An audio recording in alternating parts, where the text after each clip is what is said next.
सभी श्रोताओं का विज्ञान की दुनिया में हार्दिक स्वागत, अभिनंदन।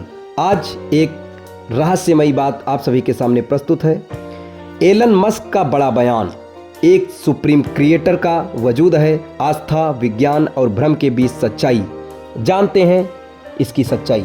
दुनिया के सबसे अमीर अरबपति टेस्ला और स्पेस एक्स के सीईओ एलन मस्क, जो अक्सर विज्ञान, तकनीक और भविष्य की बातें करते हैं, हाल ही में एक ऐसे बयान को लेकर चर्चा में आए हैं जिसने सोशल मीडिया से लेकर वैचारिक मंचों तक बहस छेड़ दी।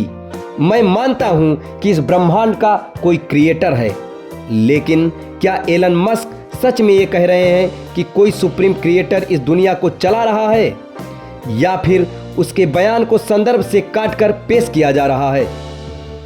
आइए इस पूरे मामले को तथ्यों, संदर्भ और सोच के साथ समझते हैं। एलन मस्क ने असल में क्या कहा? एक इंटरव्यू और पॉडकास्ट बातचीत के दौरान जब एलन मस्क से पूछा गया कि क्या वे भगवान में विश्वास करते हैं, तो उनका जवाब बेहद संतुलित और दार्शनिक था। उन्होंने कहा, मैं मानता हूं कि ये ब्रह्मांड कुछ से आया है। लोग उस कुछ को अलग अलग नाम देते हैं, गॉड, क्रिएटर या यूनिवर्स। अगर आप पूछें कि सबसे ऊपर कौन है, तो मैं कहूंगा द क्रिएटर। ये बयान धार्मिक घोषणा नहीं, बल्कि ब्रह्मांड की उत्पत्ति पर एक दार्शनिक विचार था। सोशल मीडिया पर फैली गलत व्याख्या।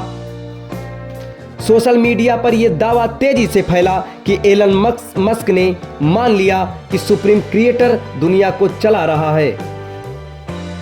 लेकिन यह दावा अधूरा और भ्रामक है।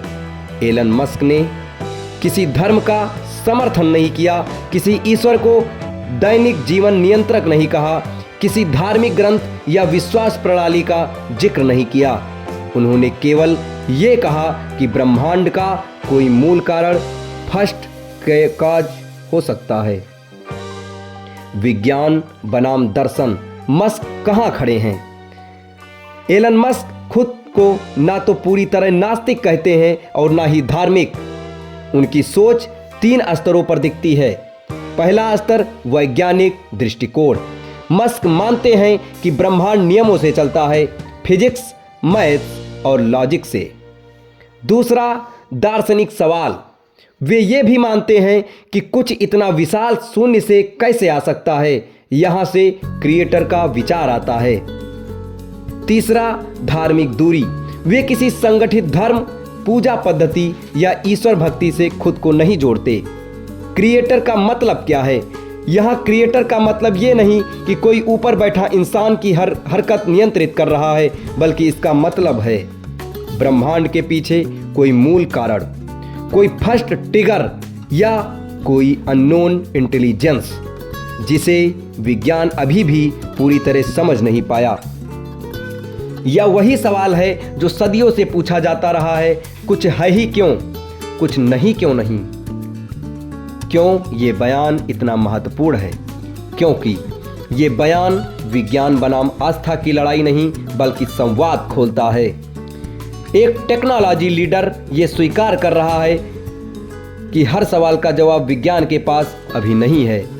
ये विज्ञान ये युवाओं को सोचने पर मजबूर करता है, बिना अंधविश्वास के, बिना कट्टरता के। इन सब का निष्कर्ष ये निकलता है कि एलन मस्क का बयान ना तो धार्मिक प्रचार है, ना ही विज्ञान से पीछे हटना, या एक ईमानदार स्वीकारोक्ति है कि हम बहुत कुछ जानते हैं, लेकिन सब कुछ नहीं जानते। और शायद यही सच्चे वैज्ञानिक और विचारक की पहचान है, और कि सवाल हमें पूछते रहना चाहिए जब तक उसका सटीक अर्थ न मिल जाए। तो ये वीडियो आप लोगों को कैसा लगा, ये कमेंट बॉक्स में ज़रूर बताएं, और आने वाले कई रहस्य आपको अगले वीडियो में बताए जाएंगे। तब तक हमारे साथ बने रहें। धन्यवाद।